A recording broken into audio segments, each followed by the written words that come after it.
আসছে মনে হচ্ছে। মালতী মাসি গানটা দিলে হতো না একটু?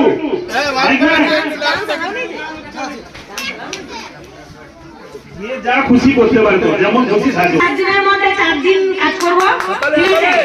বাকি 3 দিন হচ্ছে আমার হলিডে, ওকে? বাসন মাজা, কাপড় কাচা, ঝাড়ু সমস্ত কিছু আমি করতে পারবো। রান্নাটা যদি পুড়ে টুড়ে যায় ওটা আমার দায়িত্ব নয়।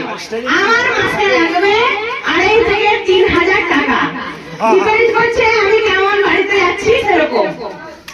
তো কেউ যদি আমাকে কাম বাড়ি রাখতে চান তাহলে একটু বলতে পারেন। আমার মঞ্চটাকে পরিষ্কার করে দেখাও। মঞ্চ পরিষ্কার করার জন্য একটু চার্জ লাগবে, চার্জ হচ্ছে 500 টাকা প্রতি মিনিটে। মঞ্চটা তো ফ্রিতে পরিষ্কার হবে। প্রতি মিনিটে চার্জ লাগবে।